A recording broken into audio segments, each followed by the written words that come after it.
Well, Assalamualaikum. Aku baru saja beli Amgras MetaHealth Fan Max.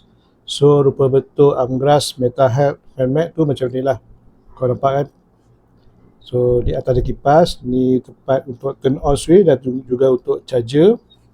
So dia ada lanyard. Okay, so aku try turn on dulu. Yang ni, so tekan sini. Dia akan turn on ke kipas.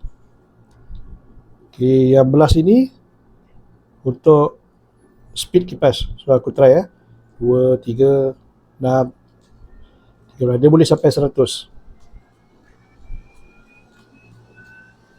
Kau dengar bunyi? Okay, boleh try untuk rasa sejuk kan macam ni. Okay.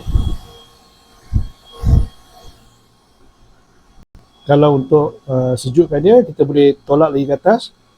Kemudian ada simbol yang berwarna hijau kat bawah ni.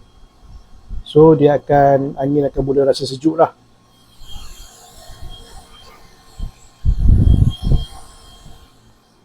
Okay. So kepada korang yang berminat dengan Amgras MetaHealth Fan Max ya macam ni, sila klik link yang diberikan. Okay, bye.